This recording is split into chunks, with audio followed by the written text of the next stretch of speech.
வணக்கம் நேர்களே. சில முக்கியமான தகவல்கள் நம்ம தெரிஞ்சுக்க வேண்டிய ஒரு சில வழக்கத்துக்கு மாறான தகவல்களை தொடர்ந்து கொடுத்துட்டு இருக்கேன். என் பேர் ராஜா. வாங்க நிகழ்ச்சிக்குள்ள போகலாம்.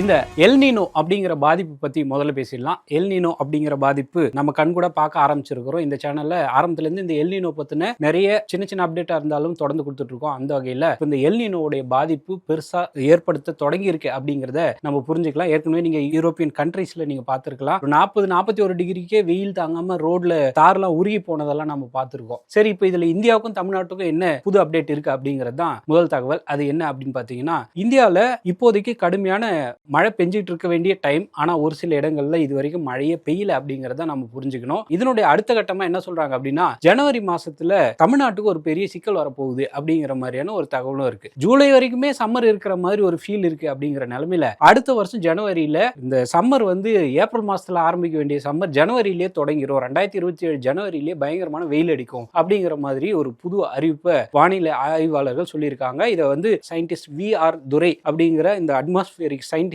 வந்து இதை ப்ரெடிக்ட் பண்ணியிருக்காரு. வழக்கமா 1 மணி நேரத்துக்கு 7 சென்டிமீட்டர் அளவுக்கு மழை பெய்யும் அப்படிங்கிற பட்சத்துல இது வந்து ரொம்ப எக்ஸ்ட்ரீமா 1 மணி நேரத்துல அதுல இருந்து 3 மடங்கு, கிட்டத்தட்ட 3 மடங்கு 20 சென்டிமீட்டர் வரைக்கும் மழை அடிச்சு சாத்துறதுக்கு வாய்ப்பு இருக்கு அப்படிங்கிறது தான் அந்த ஆய்வாளர்கள் சொல்லி இருக்கிற ஒரு காஷனா இருக்கு. இது முதல் தகவல். இதுக்கு அடுத்தபடியா ஒரு 14 லட்சம் ரூபாய் செலவு பண்ணி ஒரு எப்பவும் நீங்க பேசுறதை கேட்டுக்கிட்டே இருக்கிற ஒரு ஆள் இருந்தா எப்படி இருக்கும், அப்படி ஒரு புதுசான ரோபோவை சைனால கண்டுபிடிச்சிருக்காங்க. சைனால யூபிடெக் அப்படின்னு ஒரு நிறுவனம் இருக்கு. அந்த நிறுவனம் வந்து மனிதர்களுக்கு தேவையான ஒரு சில ரோபோவை உருவாக்கி இருக்கிறதா சொல்லியிருக்காங்க. யூ வேர்ல்டு அப்படின்னு U1 அப்படிங்கிற கேட்டகரியில ஒரு ஹியூமனாய்டு ரோபோட்டை ரெடி பண்ணியிருக்காங்க. இந்த ரோபோட் என்ன செய்யும் அப்படின்னா, ஒரு வயசானவங்களை பாத்துக்கிறது, அதே மாதிரி எஜுகேஷன் சொல்லி கொடுக்கறது, வீட்டு வேலைகள்லாம் செய்யறதுக்கு இந்த ரோபோட்ஸ் உருவாயிருக்கு அப்படின்னு சொல்றாங்க. இதுல என்ன ஸ்பெஷாலிட்டி இருக்கு அப்படின்னு நீங்க கேட்கலாம். இப்போ நான் இருக்கேன் அப்படின்னா, எனக்கு எதிரில் ஒரு ரோபோ இருக்கு அப்படின்னா, நான் என்ன எக்ஸ்பிரஷன்ல இருக்கிறனோ அதே அந்த ஹியூமன் எமோஷன்ஸை புரிஞ்சிக்கக்கூடிய ஒரு ரோபோவை இந்த சைனா உருவாக்கி இருக்காங்க அப்படிங்கறத நம்ம புரிஞ்சுக்க வேண்டிய விஷயம். இதுல ஆண் ரோபோக்கள் வந்து 6 அடி உயரம் இருக்கும், பெண் ரோபோக்கள் கொஞ்சம் கம்மியா இருக்கும், 168 சென்டிமீட்டர் இருக்கும் அப்படின்னு சொல்றாங்க. இதை வந்து லைட், ப்ரோ, அல்ட்ரா அப்படின்னு 3 கேட்டகரியா பிரிச்சிருக்காங்க. இந்த 3 கேட்டகரியில இந்திய ரூபாயோட மதிப்புல ஏற்கனவே சொன்ன மாதிரி ஸ்டார்டிங் பிரைஸ் வந்து 14 லட்சமா, அதிகபட்ச விலை வந்து 1,15 லட்சம் ரூபாய். 13,361 பேர் இது வரைக்கும் எங்களுக்கு இந்த ரோபோட் வேணும்னு ஆர்டர் கொடுத்திருக்காங்க. அது ரொம்ப வியப்போட உச்சகட்டமா இருக்கு அப்படிங்கிறது தான் நம்ம புரிஞ்சுக்க வேண்டிய ஒரு முக்கியமான விஷயம். இதுக்கு அடுத்தபடியா எத்தனை தடவை சொன்னாலும் இந்த டிஜிட்டல் அரெஸ்ட் பத்தி ஒரு விழிப்புணர்வே இல்லை அப்படிங்கிறது தான் ஒரு சில சம்பவங்கள் நம்மளுக்கு தொடர்ந்து எடுத்துக்காட்டா கொடுத்துட்டு இருக்கு அப்படிங்கிறதுனால அடுத்ததா ஒரு சம்பவத்தை பத்தியும் பேசுவோம். அது என்ன அப்படின்னா, இந்த டிஜிட்டல் அரெஸ்ட் ஸ்கேம் அப்படிங்கிறது எல்லா ஸ்டேட் கவர்மெண்ட்டுக்கும் சென்ட்ரல் கவர்மெண்ட்டுக்கும் இது ஒரு பெரிய தலைவலியா மாறிட்டு இருக்கு அப்படிங்கிறத நம்ம புரிஞ்சுக்க வேண்டியது இருக்கு. 2022 இருந்து 2026 மே மாசம் வரைக்கும் ஒரு சில டேட்டா கிடைச்சிருக்கு. அது என்ன அப்படின்னு பார்க்கலாம் வாங்க. 2,97,000 கம்ப்ளைண்ட்ஸ் இது வரைக்கும் ஃபைல் ஆயிருக்கு. நாங்க உங்களை டிஜிட்டலா அரெஸ்ட் பண்றோம், நாங்கள் சொல்கிற காசு நீங்கள் போட்டு தான் ஆகணும் அப்படிங்கிற மாதிரி மிரட்டி காசு பறிச்சவங்களுடைய எண்ணிக்கை தான் இந்த 2,97,000 பேர் இதனால பாதிக்கப்பட்டிருக்காங்க.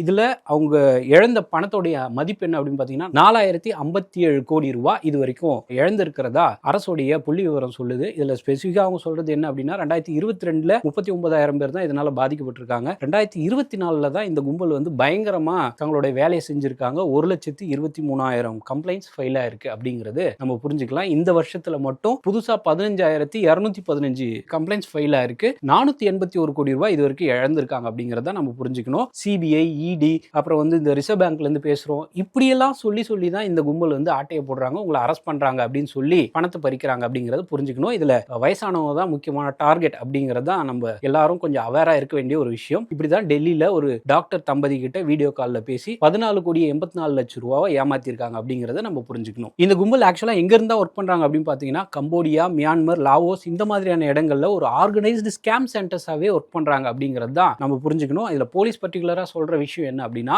டிஜிட்டல் அரெஸ்ட் அப்படிங்கிற எந்த சட்டப்பிரிவுமே இந்தியால கிடையாது. அப்படி யாராவது உங்களை டிஜிட்டலா அரெஸ்ட் பண்றோம்னு சொன்னாங்கன்னா போலீஸுக்கு சொல்லுங்க அப்படிங்கிறது தான் போலீஸ்காரங்க சொல்ற ஒரு முக்கியமான விஷயமா இருக்கு. சரி, இப்போ இந்த டிஜிட்டல் அரெஸ்ட் பத்தி பார்த்தோம். அடுத்ததா தெருவில் நீங்க நடந்து போறீங்கன்னா ஒரு 10 பேரை நீங்க பாக்குறீங்கன்னா 10ல 9 பேர் வந்து போன் இப்படியே வச்சுக்கிட்டு கழுத்து இப்படி சாஞ்சா மாதிரியே இருப்பாங்க இல்லையா? அவங்களுக்கு ஏற்படுற பாதிப்புகள் என்ன மாதிரியான பிசிக்கலா உங்களுக்கு உடம்புல என்னென்ன மாதிரியான பாதிப்புகள் வருது அப்படிங்கிற மாதிரியான ஒரு அப்டேட் கிடைச்சிருக்கு. அது என்ன பார்க்கலாம் வாங்க. மொபைல் போனை அதிகமா பயன்படுத்துறவங்களுக்கு அப்படி என்ன ஆபத்து அப்படிங்கிற சம்பந்தமா இன்டர்நேஷனல் லெவல்ல இருக்கிற டெர்மட்டாலஜிஸ்ட் அப்புறம் எலும்பு சம்பந்தமான நிபுணர்கள் ஒரு அறிக்கையை வெளியிட்டிருக்காங்க. அந்த அறிக்கையில தலையை இப்படி வழக்கத்தை விட கீழே குனிஞ்சு பாக்குறீங்க அப்படிங்கிற பட்சத்துல உங்களுடைய கழுத்துல 27 கிலோ பிரஷர் பில்டப் ஆகும் அப்படின்னு சொல்றாங்க. இது அதோட முடிஞ்சிருமான்னு கேட்டா இல்ல அப்படிங்கிறது தான் டாக்டர் சொல்ற ஒரு முக்கியமான விஷயம். ஸ்பைன்ல ஒரு எலும்புக்கும் இன்னொரு எலும்புக்கும் நடுவுல டிஸ்க்னு சொல்லுவாங்க. அந்த டிஸ்க் ரொம்பவே பாதிக்கப்படும். சரி, அப்படி டிஸ்க் பாதிக்கப்பட்டதுன்னா முதுகுவலி தானே வரணும் அப்படின்னு கேட்டீங்கன்னா இல்ல, அதுக்கும் நுரையீரலுக்கும் சம்பந்தம் இருக்கு. நீங்க மூச்சு விடுறதுலயே ரொம்ப பெரிய ஒரு பிரச்சனை வரலாம் அப்படின்னு சொல்றாங்க.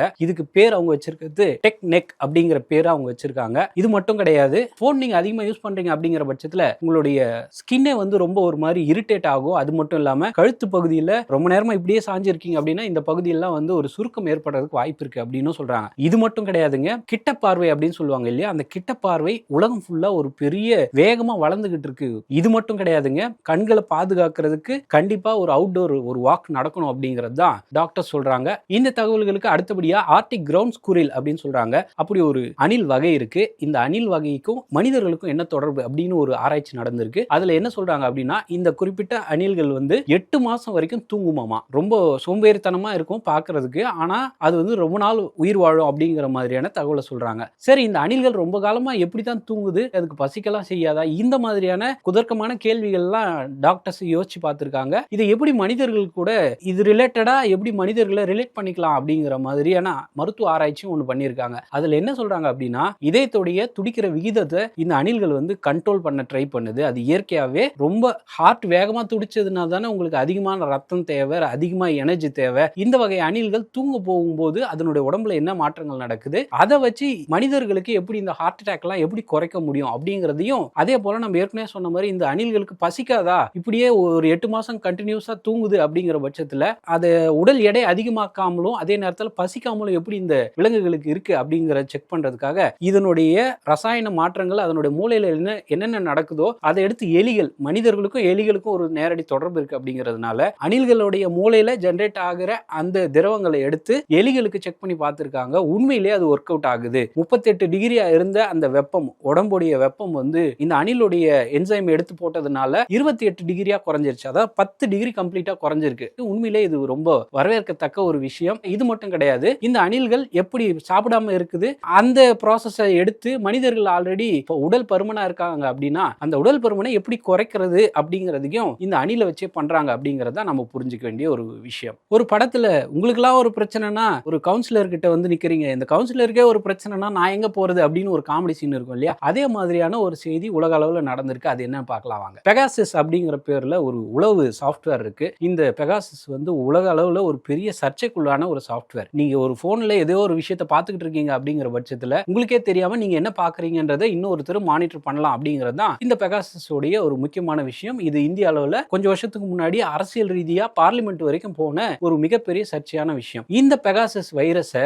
இது எந்த குரூப் பண்ணியிருக்காங்க அப்படிங்கிற மாதிரியான ஐரோப்பியன் கண்ட்ரீஸ்ல அதை என்கொயரி பண்றதுக்கு ஒரு ஆபீசர் நியமிச்சிருக்காங்க. அந்த என்கொயரி பண்ண ஆபீசருடைய போன்லயே பெகாசஸ் போட்டிருக்காங்க அப்படிங்கிறது தான் இப்போ வெளியா இருக்கிற ஒரு அதிர்ச்சிகரமான தகவல். இந்த டொரண்டோ யூனிவர்சிட்டி சேர்ந்த தி சிட்டிசன் கிளப் அப்படிங்கிற ஒரு அமைப்பு தான் இவங்க என்னதான் பண்றாங்க, இவங்களுக்கு எப்படி இந்த பர்டிகுலரான விசாரணை பண்ற அதிகாரிக்கே எப்படி பெகாசஸ் அட்டாக் நடந்துச்சு அப்படிங்கறத ரிலீஸ் பண்ணியிருக்காங்க. அப்படி செக் பண்ணி பார்க்கும்போது குறிப்பிட்ட அந்த நபர் ஜீரோ கிளிக் பக் அப்படிங்கிற ஒரு பிரச்சனை இருக்கு ஆப்பிளோட போன்ல. அந்த ஜீரோ கிளிக் பக் அப்படிங்கறத வச்சுதான் இந்த பெகாசஸ் அட்டாக் நடத்தியிருக்காங்க அப்படிங்கறத இந்த சிட்டிசன் லேப் அப்படிங்கிறது உறுதிப்படுத்தியிருக்காங்க அப்படிங்கறத நம்ம புரிஞ்சுக்கணும். இஸ்ரேல்ல இருக்கிற ஒரு பர்டிகுலர் அமைப்பு தான் இந்த பெகாசஸ் அப்படிங்கிற சாஃப்ட்வேரை ரெடி பண்ணாங்க அப்படிங்கிறதுல இஸ்ரேல் தான் பண்ணுச்சா அப்படிங்கிற ஒரு சந்தேகம் எழுந்திருக்கு அப்படிங்கறத நம்ம புரிஞ்சுக்கலாம். இப்போ இது FIFA உடைய வேர்ல்ட் கப் நடந்துகிட்டு இருக்கு, கால்பந்து போட்டிகள் உலகக்கோப்பை நடந்துகிட்டு இருக்கு அப்படிங்கிறதுனால அது ரிலேட்டடான சில தகவல்கள் இருக்கு. அது என்ன பார்க்கலாம் வாங்க. FIFA உடைய உலகக்கோப்பையில ரவுண்ட் ஆஃப் 16 அப்படின்னு ஒரு போட்டி இருக்கு. அந்த போட்டியில நார்வே கிட்ட பிரேசில் தோத்துருச்சு. இது என்ன டிவில சொல்ற மாதிரி தான் இருக்கு அப்படிங்கிற மாதிரி நீங்க சொன்னீங்கன்னா, பிரேசிலுடைய நட்சத்திர வீரரா இருக்கிற நெய்மர் தன்னுடைய ஓய்வு அறிவிச்சிருக்காரு. வெறும் 34 வயசு தான் ஆகுது. அந்த 34 வயசான நெய்மர் லீடிங்கா இருக்கிற ஒரு கோல் ஸ்கோரரா இருக்கார் பிரேசில் அணியில. 2010 அறிமுகமானாரு. ஆனா அவர் இது வரைக்கும் 129 முறை நாட்டுக்காக விளையாடி 80 கோல்ஸ் அடிச்சிருக்காங்க அப்படிங்கிறது தான் நம்ம பார்க்க வேண்டிய ஒரு முக்கியமான விஷயம். இதுக்கு அடுத்தபடியா ரொம்ப பிரபலமா இருக்கிற ரொனால்டோ தெரியாம ஒரு ஃபுட்பால் ரசிகர் இருக்க முடியாது. அந்த ரொனால்டோ 41 வயசாகுது அவருக்கு. அவரும் இப்போ விளையாடுற இந்த ஃபுட்பால் வேர்ல்டு கப் தான் என்னுடைய கடைசி வேர்ல்டு கப் அப்படின்னு சொல்லியிருக்காரு. அவர் 2006 இன்ட்ரடியூஸ் ஆயிருக்காரு. 23 வருஷமா விளையாடி இருக்காரு. 232 வாட்டி விளையாடி 146 கோல் அடிச்சிருக்காரு. உண்மையிலே ரொனால்டோ பண்ணி இருக்கிறது ஒரு அளப்பரிய ஒரு சாதனை தான் அப்படிங்கிறத நம்ம புரிஞ்சுக்கலாம். இது மட்டும் கிடையாதுங்க. நம்ம பக்கத்து நாட்டில் இருக்கிற ஸ்ரீலங்கால ஒரு பெரிய வன்முறை நடந்திருக்கு. அந்த வன்முறை அது வெளியில எங்கேயாவது நடந்திருந்தா பரவாயில்ல, ஜெயிலுக்குள்ளாரே அடிச்சிருக்காங்க. இதுல 20க்கும் மேல பொதுமக்களும் ஒரு 7க்கு மேல போலீஸ் அதிகாரிகளும் இறந்திருக்காங்க. உண்மையிலேயே அது எங்க நடந்துச்சு அப்படிங்கறத பார்க்கலாம் வாங்க. இலங்கையில நீர்கொழும்பு அப்படின்னு ஒரு இடம் இருக்கு. அந்த நீர்கொழும்பு அப்படிங்கிற இடத்துல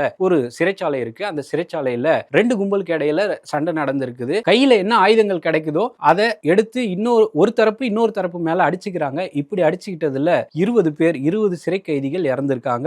7 போலீஸ்காரங்க சிறைக்குள்ளாரே இறந்திருக்காங்க. இது உண்மையிலேயே கடந்த ஞாயிற்றுக்கிழமை நடந்துச்சு. ஞாயிற்றுக்கிழமை மட்டும் இல்லாம திங்கட்கிழமையும் இந்த சண்டை உள்ளுக்குள்ளார தொடர்ந்ததா சொல்றாங்க. இதை கட்டுப்படுத்த முடியாம போலீஸ்காரங்க ரொம்ப தடுமாறினாங்க ஸ்ரீலங்கால. உண்மையில அதுல என்னதான் பிரச்சனை அப்படின்னு விசாரிச்சு பார்க்கும்போது அவங்க என்ன சொல்றாங்கன்னா, 2 குரூப்புக்கு இடையில போதைப் பொருள் சம்பந்தமா 2 குரூப் உள்ளவே அடிச்சுக்கிட்டாங்க. அந்த போதைப் பொருள் குரூப் தான் இந்த மரணங்களுக்கு காரணம் அப்படின்னு முதல் கட்ட தகவல் வெளியாயிருக்கு. இதுல எந்த அளவுக்கு உண்மை அப்படிங்கிறது நமக்கு தெரியல. இந்த வீடியோ செவ்வாய்க்கிழமை பதிவு பண்ணிட்டு இருக்கோம். செவ்வாய்க்கிழமையுடைய தரவுகளின்படி போலீஸ்காரங்க என்ன சொல்றாங்கன்னா, இப்ப சிறையில கலவரம்லாம் இல்ல, ஓரளவுக்கு கட்டுப்பாட்டுக்குள்ளார வந்துருச்சு, நிலைமை நார்மலா இருக்கு அப்படின்னு சொல்றாங்க. இருந்தாலும் 20க்கு மேல உயிரிழந்தவங்களுக்கு என்ன ஆச்சு அப்படின்னு சொல்லி அவங்களோட குடும்பங்கள் பரிதவிக்கிறது பார்க்கறதுக்கே ஒரு கண்கலங்க வைக்கிற ஒரு விஷயமா இருந்துச்சு. ஸோ எல்லாருமே அமைதியை நோக்கி போவோம் அப்படிங்கிறதுல எந்த மாற்று கருத்தும் வேண்டாம், சண்டைகள் வேண்டாம், முடிந்தவரை அமைதியா அன்பை பகிர்வோம் அப்படிங்கிறது தான் இந்த வீடியோவுடைய நோக்கமா இருக்கு. ஸோ இந்த மாதிரியான வழக்கத்துக்கு மாறான சில தகவல்களை தொடர்ந்து கொடுத்துட்டு இருக்கேன். என் பேர் ராஜா. நன்றி, வணக்கம்.